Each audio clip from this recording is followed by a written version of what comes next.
Y Él es el único que se levantó de los muertos, y podemos probar que Él se levantó de los muertos, y Él vive hoy. Amén. Oh, qué cosa, hermano Neville. Usted no sabe cuán feliz estoy de ser cristiano. Oh, usted debería estar tan feliz. Ahora, aquí, en este gran evangelio de San Juan, de acuerdo a San Juan, Juan era el amado. Creemos que este San Juan era el amado que se recostó sobre el pecho de Jesús y demás. Él llegó a ser el más anciano de los apóstoles, o mejor dicho, vivió más que el resto de ellos. Y Pedro, fue crucificado con su cabeza hacia abajo y sus pies hacia arriba. Andrés fue crucificado con sus manos de lado, de esta manera, y clavado. Yo vi allá en donde ellos decapitaron a San Pablo, allá en Roma. Yo obtuve algunas, yo procuraré de eso la próxima ocasión que venga, la fotografía de todo ese martillo y todo, y cuando los daban a comer a los leones y demás. Yo tengo todo en un folleto grande, lo traeré y pondré uno en un poste y el otro en el otro y demás, para que así ustedes puedan verlos y mirarlos. Todo está en inglés. Fíjense, qué escena tan quebrantadora, en donde ellos allí le cortaron la cabeza a Pablo y la echaron en el desagüe y permitieron. Pensé, hermano, en cuanto el hacha tocó su cabeza, él ya estaba en gloria. Amén. Con razón él se paró allí, en esa celda, cuando escribió, muerte, ¿en dónde está tu aguijón? Sepulcro, ¿en dónde está tu victoria? Pero doy gracias a Dios, quien nos da la victoria por medio de nuestro Señor Jesucristo. Él escribió, dijo, yo he peleado la buena batalla, yo he terminado la carrera, yo he guardado la fe, por lo demás me está guardada la corona de justicia que el Señor, el juez justo, me dará en aquel día. Bueno, eso lo pone a pensar a uno. Vidas de grandes hombres nos recuerdan que podemos hacer nuestras vidas sublimes, pero las separaciones dejan detrás de nosotros huellas en las arenas del tiempo. Ahora, Juan, el amado revelador, y Juan, hay algunos Juanes que están aquí en la Biblia, pero Juan, San Juan, del que estamos hablando en esta mañana, un apóstol del Señor Jesucristo, un misionero enviado por Dios. Un misionero es uno que es enviado. Yo con frecuencia me he preguntado cómo la gente hoy dice, solo hay 12 apóstoles. ¿Ven? Solo 12. Ustedes han oído eso. Bueno, la mismísima palabra en sí significa uno que es enviado. Pablo no era un apóstol de acuerdo a los 12, pero se fijaron ustedes que ellos escogieron a Matías, creo que fue a Matías, para que tomara el lugar de Judas, y eso es lo que el hombre hizo. Él nunca se oye más de él. Pero Dios escogió a Pablo para tomar su lugar, ¿ven ustedes? Y miren lo que Pablo hizo, ¿ven? Eso demuestra la diferencia entre la elección del hombre y la elección de Dios. Y eso me da mucha gracia en mi corazón acerca de las cosas y errores y demás. Acabo de escuchar hace unos momentos en el radio a este gran famoso Dr. Diham. Maestro maravilloso, mi querido hermano, lo amo con todo mi corazón, Dios sabe eso. Solo ver cómo grandes hombres pueden hacer errores. Y yo pensé tan pronto, hermanos, que vi el error que él estaba haciendo, yo pensé, Dios, yo quizás haré las mismas cosas, así que tú sobrepasa los míos. El doctor Diham dijo, el bautismo fue únicamente una sola vez en la Biblia. Lo acabo de escuchar mientras venía aquí a la iglesia en esta mañana. Dijo, el bautismo del Espíritu Santo bautizó a cada uno de los apóstoles, los sumergió en el aposento, y nosotros somos bautizados en agua para representar eso. Y esa fue la única vez que ellos fueron bautizados con el Espíritu Santo. Fue únicamente una sola vez en la Biblia. Yo pensé, doctor Diham. Y que de unos días después, cuando Felipe fue allá y les predicó a los samaritanos, él los bautizó en el nombre del Señor Jesús, pero no habían recibido el Espíritu Santo. Pedro fue allá y puso manos sobre ellos y recibieron el Espíritu Santo. Como 2 meses o 3 meses después de eso, Pedro estaba en la azotea de una casa y tuvo una visión. Entró en la casa de Cornelio y todos estaban parados ahí y estaban unánimes y orando, y mientras Pedro hablaba estas palabras, el Espíritu Santo cayó sobre ellos. como lo hizo en el principio, y ellos todavía no habían sido bautizados en agua ni siquiera. Él dijo, ¿puede acaso alguno impedir el agua, viendo que estos no han sido bautizados, pero que han recibido el Espíritu Santo como nosotros en el principio? Así que, ¿cómo ese cuerpo pequeño allí representa? Oh, no. Como algunos años después, algunos 20 años después, Pablo tenía que pasar por las regiones superiores de Éfeso y encontró a ciertos discípulos. Él les dijo a ellos, ¿recibieron ustedes el Espíritu Santo desde que creyeron? Ellos le dijeron, ni siquiera sabemos si hay Espíritu Santo. Él dijo, ¿han sido bautizados? ¿Cómo fueron ustedes bautizados? Dijeron, en el de Juan. Dijo, Juan bautizó para arrepentimiento, diciendo que ustedes creyeran en aquel que vendría, en el Señor Jesús. Cuando ellos oyeron esto, ellos fueron rebautizados en agua, en el nombre del Señor Jesús, y Él puso manos sobre ellos, y el Espíritu Santo vino allí sobre ellos. ¿Ven ustedes? Vino de la misma manera que lo hizo en el principio. Oh sí, el bautismo del Espíritu Santo y el bautismo en agua todavía permanecen, y será hasta que Jesús regrese otra vez. Pero qué error, ¿ven? ¡Qué error! Para un gran erudito inteligente como ese, eso muestra que no importa cuán inteligente usted sea, cuánto sepa usted es un humano y usted va a errar, tan cierto como estoy parado aquí. La batalla pertenece al Señor, correcto. Yo veo cosas, aún en visiones y cosas que el Señor me ha mostrado, y voy y hago lo contrario. ¿Pueden ustedes imaginarse? Y Dios mostrándomelo. Me sucedió en Lisboa. Yo dije, Señor, quita tu mano de mí. Ni siquiera soy digno de ser tu siervo. De ver algo que Él me dijo y yo había olvidado todo al respecto y continué con lo mío. Sucedió. Yo pensé, qué barbaridad. Allá, ¿por qué no recordé eso?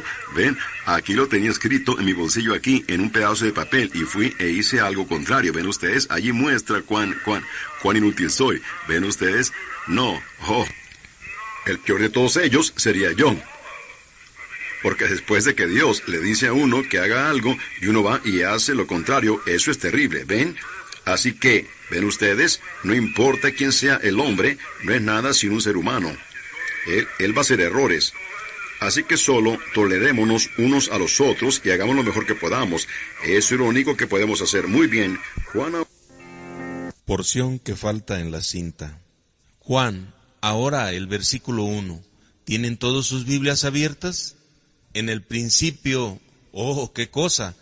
Esto es bueno. ¿No es así, para empezar? En el principio era el Verbo. Y el Verbo era con Dios, y el Verbo era Dios. Miren, este era en el principio con Dios. Bueno, tomemos aquí el versículo 14. Yo he enseñado sobre esto en muchas ocasiones y pensado de ello. Miren, y aquel Verbo fue hecho carne y habitó entre nosotros, y vimos su gloria, gloria como del unigénito del Padre, lleno de gracia y de verdad. Miren, en el principio era el Verbo, y el Verbo era con Dios, y el Verbo era Dios. Y aquel Verbo fue hecho carne y habitó entre nosotros, en el principio. Ahora, recibamos algo real. Aquí yo veo algo, y el Espíritu Santo ha de haber ordenado que esto fuera así. ¿Ven? Yo veo una gran cosa aquí. En el principio era la palabra. Ahora, uno no puede regresar más allá del principio, mentalmente hablando.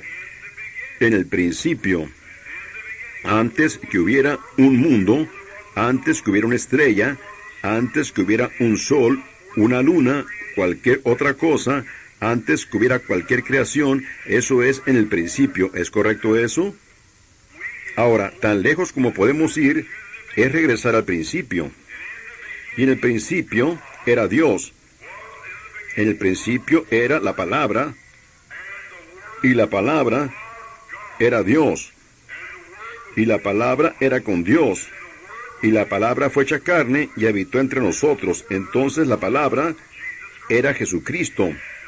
¿Es correcto eso? Oh, hermano, entonces, ¿quién era? En el principio, era Jesucristo. Entonces, en nuestro pensamiento católicos, del eterno Hijo de Dios, no pudiera ser, porque si Él era el Hijo de Dios, Él tenía que tener un principio de tiempo, Él tenía que ser nacido para ser un hijo. ¿Es correcto esto? Si Él era el Hijo de Dios. Oh, nos envolveremos aquí en la buena Escritura. ¿Cómo la amo? Solo Uno se siente en casa cuando entra en ella, ustedes saben. ¿No la aman ustedes? En el principio era la palabra. Y la palabra era con Dios. Y la palabra era Dios. La palabra misma era Dios.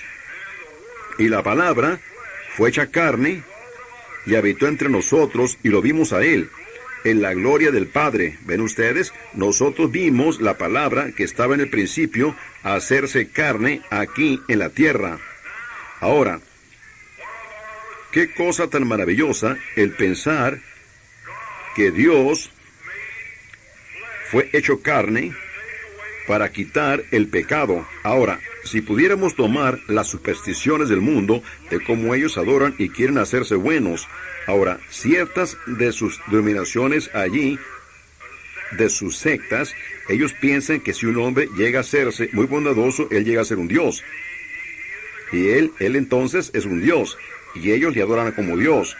Y luego, otra razón por la que ellos le adoran, eso casi no puede enseñarse en una audiencia mixta como esta, porque el germen de vida viene del varón, ven ustedes, y ellos piensan que la vida está en él, y la vida eterna, la vida perpetua, sale del varón, de uno al otro, que siempre hemos estado aquí, que siempre hemos estado, el mismo espíritu moviéndose una y otra vez en gente, ven ustedes, y por lo tanto, ellos adoran al hombre, porque de él sale el germen de vida. Ahora, pero aquí nos dice que antes que hubiera un hombre, antes, en el principio era la palabra, y la palabra era Dios, y la palabra era con Dios, y la palabra fue hecha carne. Ahora, respecto a cuán lejos la mente humana puede llegar, hasta ahí es tan lejos como podemos regresar ahora al principio. ¿Es correcto eso? En el principio era la palabra. Pero miren, hasta ahí es tan lejos como podemos llegar por teología. Hasta allí es tan lejos como podemos llegar con nuestras mentes. Pero la revelación nos lleva más allá de eso. ¿Es correcto eso?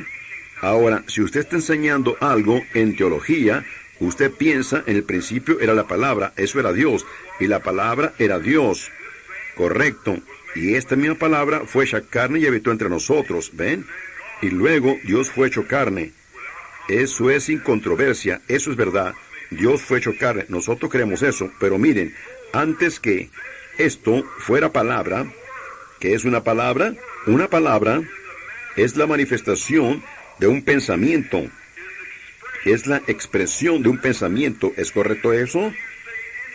Antes que usted diga algo, subconscientemente usted lo piensa antes de hablarlo. ¿Es correcto eso?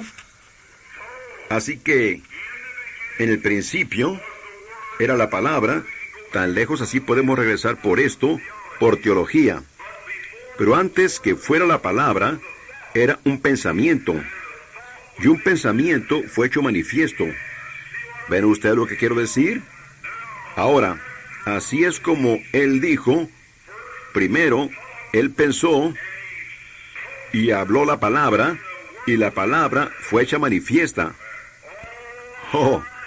¡Cuán infalible es Dios! Fíjense, cuando cada pensamiento es hablado, cuando Jesús, con razón, cuando Él bajó del monte esa noche y buscó en ese árbol alimento, no había alimento en el árbol. Y Él dijo, ningún hombre coma de ti. Y él se alejó, y al día siguiente, al regresar, el árbol se había secado. La mente de Dios, la manera que fue en el principio, eso fue un pensamiento antes que fuera una palabra que expresó a Jesucristo. Él mismo estaba expresando esa palabra otra vez. ¿Ven? Y toda palabra en la Biblia son los pensamientos de Dios, puestos en la forma de simiente que si es recibida dentro del ser humano y hablada por el mismo pensamiento que materializó la Biblia, trae la cosa a suceder. ¿Ven lo que quiero decir? ¿Cuán poderosa pudiera ser la iglesia? La Biblia dice que esta mente que estaba en Cristo esté en ustedes. Como el hombre piensa en su corazón, así es él. Ahora, sus pensamientos, si ellos llegan a ser expresados, como Dios dijo, sea un mundo. Antes que pudiera ser una palabra, tenía que ser un pensamiento. Así que Dios, en la creación, creó al mundo por su pensamiento. Primero, luego lo habló, y el pensamiento expresado llegó a ser materia. ¿Ves lo que quiero decir? Ahora, si ese mismo espíritu que dijo, sea la luz, y hubo luz, que dijo, sean los árboles, y hubo árboles. Y si esa misma mente que estaba en Cristo está en usted, ¿cuánto más pudiera decir que el cáncer deje de ser y desaparecería? Sean abiertos los ojos que no ven, y sería así. ¿Ven? Eso es el pensamiento de usted. Jesús dijo, en verdad. Usted dice, ese fue Jesús, pero espere un momento, Él dijo, tened fe en Dios, porque de cierto os digo, si tú dices a este monte, quítate, desarráigate y échate en el mar, y no dudas en tu corazón, sino crees que lo que tú dices sucederá, recibirán las cosas que tú dijiste. ¿Es correcto eso? Tú las recibirás. No yo, tú las recibirás. ¿Qué poder le ha sido dado a la iglesia? Ahora, usted lo puede expresar por concepción mental, pero si llega a ser una verdadera revelación de Dios, que usted lo vea antes que suceda, y lo expresa en forma de palabra, esa palabra se ancla y llega a ser materia. Un pensamiento expresado. Oh, hermano, ¿cómo Dios pudiera? ¿Lo ven? Su corazón y su mente está así y lleno con el Espíritu de Dios, al grado que sus pensamientos llegan a ser los pensamientos de Él. Amén. Ahí lo tiene usted. Cuando su mente y su liderazgo y su guianza llega a ser un lugar directo o una inspiración directa del Espíritu Santo que está moviendo su cuerpo mortal. Oh, hermano, ¿qué clase de gente deberíamos ser? Si el mismísimo Espíritu Santo lo tiene a usted tan encarnado o lleno de poder, al grado que usted no usa sus propios pensamientos, usted no usa su propia mente, usted no usa sus propias opiniones, pero el Espíritu Santo lo tiene tan lleno al grado que sus pensamientos y su ser es el Espíritu mismo de Dios expresándose a través de usted. ¿Qué clase de iglesia seríamos? ¿Qué clase de gente sería? En esta mañana, si este tabernáculo Branham en esta mañana estuviera tan lleno de la presencia de Dios. Bueno, cuando usted ni siquiera usara su propia mente, ni siquiera usara sus propios pensamientos, ni siquiera tuviera alternativa propia, sino solo ser guiado por el Espíritu. Y los que son hijos de Dios son guiados por el Espíritu de Dios. Entonces, cuando el elemento humano sale y el Espíritu de Dios llena ese vacante en donde usted mismo se vacía, amén, entonces será cuando la iglesia, en el poder de la resurrección de Jesucristo, caminará en sus pasos, en su poder, en sus pensamientos, en su ser, en su acción. ¿Ven lo que quiero decir? Entonces, los pensamientos de usted llegarán a ser palabras y las palabras llegarán a ser materia. Eso es cuando la iglesia está en su poder. Yo creo que está en camino. Cuando la iglesia estará tan envuelta en Cristo, el Espíritu Santo, la humanidad tan alejada de ellos mismos, que no se ven ellos mismos, no tienen otro motivo sino servir a Dios. Y los pensamientos de ellos progresan. Ellos rechazan las cosas del mundo. Ellos se mueven en el Espíritu, viven en el Espíritu, actúan en el Espíritu, caminan en el Espíritu, para así cumplir la ley de Cristo. Entonces, el amor de Cristo en el corazón humano, actuando en el Espíritu Santo, esa grande y maravillosa iglesia, irá con el poder y deidad, porque deidad será revelada en seres humanos por el Espíritu Santo, trayendo a suceder los pensamientos de la mente de ellos. Nuestros pensamientos son diferentes. Muchas veces decimos, ¿cómo está usted, hermano? Y usted no lo dice de corazón. Muchas veces decimos, yo soy esto y eso, yo haré eso. Usted no lo dice de corazón. ¿Ven? Yo no lo digo de corazón, pero cuando usted está tan muerto a las cosas del mundo, al grado que Cristo es primero, Cristo es todo, entonces su completa hechura es la del Espíritu del Señor Jesucristo. Él tiene completo control. Eso es cuando sus pensamientos serán limpios, sus pensamientos serán puros, su corazón. Mucha gente dice, bueno, la religión viene de su corazón. No hay facultades mentales en ese ser pequeño llamado corazón. Usted no puede pensar con su corazón. La Biblia dice, como el hombre piensa en su corazón, así es él. Uno no puede pensar con su corazón. Uno no puede, porque no hay nada de mente allí con la cual pensar. Jesús no estaba hablando del ser físico. Él estaba hablando del ser sobrenatural. Nosotros somos un ser triple: alma, cuerpo y espíritu. Sabemos lo que esta carne es, comprendemos eso. Es aquí, sabemos lo que el espíritu es, controla la carne. ¿Pero qué es el alma? El alma es la naturaleza del espíritu. Cuando un hombre es convertido, eso no significa que aquí hay una enseñanza buena y profunda. Espero que ustedes la capten. Hace tiempo, yo les estaba contando a algunos hermanos el otro día. Un hombre sentado en mi porche dijo, hermano Branham, yo antes era un hombre de negocios. Y yo he pasado años procurando ser salvo. Y me contó todos sus problemas. Dijo que su esposa fue allá y recibió el Espíritu, y ella no podía. Él no podía recibir el Espíritu. Yo dije, ¿qué quiere decir, hermano? Y él me dijo de dónde era, y él mismo se expresó. Él dijo, yo dije, ¿está usted procurando ser salvo? Él dijo, sí, yo estoy procurando ser salvo. Y yo dije, el Señor quiere. Dijo, yo creo que he cruzado la línea, hermano Branham, a donde uno no puede ser salvo. Yo dije, oh, no sé. Él dijo, mire, yo fui a las reuniones de Billy Graham, un gran predicador famoso, y él es un maravilloso hombre de Dios, haciendo una gran obra por Dios. Y él dijo, yo fui a sus reuniones, y él dijo, todos los que quieran ser salvos, levanten sus manos. Y dijo, yo levanté mi mano y entré a un cuarto de interrogatorio. Dijo, luego ellos me dijeron allí que tenía que aceptar a Jesús. Y dijo, me arrodillé y oré. Y él me dijo, ¿cree ahora usted en Jesucristo? Yo dije, sí. Dije, yo lo acepto a él como salvador personal.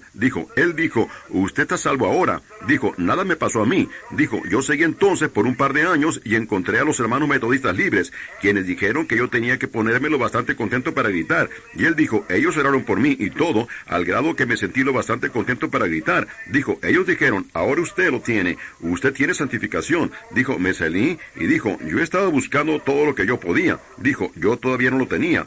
Dijo, yo fui a las reuniones del hermano Roberts, Oral Roberts. Él dijo, ellos entraron al cuarto y me dijeron que yo tenía que recibir el Espíritu Santo y que tenía que hablar en lenguas, o yo no lo tenía. Dijo, entré otra vez allí y ellos oraron por mí y me dijeron que hablara con el Señor. Y dijo, yo hablé en lenguas. Él dijo, hermano Branham, yo todavía no lo tengo. Él dijo, yo no sé qué hacer. Yo dije, mire mi hermano. Él dijo, yo estuve allá en Shreveport con la voz de sanidad y ellos me dijeron que usted era un profeta, que viniera aquí y usted podía revelarme cuando el Espíritu viniera sobre usted. ¿Cuál era mi problema? Yo dije, hermano, uno no tiene que ser un profeta para hacer eso. La palabra de Dios arregla eso. Yo dije, no se necesita profecía. Yo dije, mi hermano, la única cosa es que usted simplemente está confundido. Yo dije, yo quiero preguntarle algo. ¿Amó usted siempre al Señor Jesús? Él dijo, bueno, yo pertenecía a la iglesia presbiteriana, pero dijo, yo solamente iba allí. Yo dije, bueno, yo quiero preguntarle, ¿qué sucedió? ¿Qué le ocurrió a usted? ¿Qué cambió de repente su manera de pensar? Él dijo, bueno, mi esposa, ella fue a donde los pentecostales, dijo, y ella recibió el Espíritu. Y así que entonces ella regresó, dijo, y ella estaba contenta, y dijo, yo dije, ¿qué pensó usted acerca de eso? ¿Lo criticó usted? Él dijo, no. Él dijo, yo sencillamente pensé, bueno, veré cuánto dura. Y dijo, continuó, dijo, parecía que ella lo tenía. Y él dijo, un día yo iba entrando y a hacer una venta en el patio, y sucedió que metí la mano en mi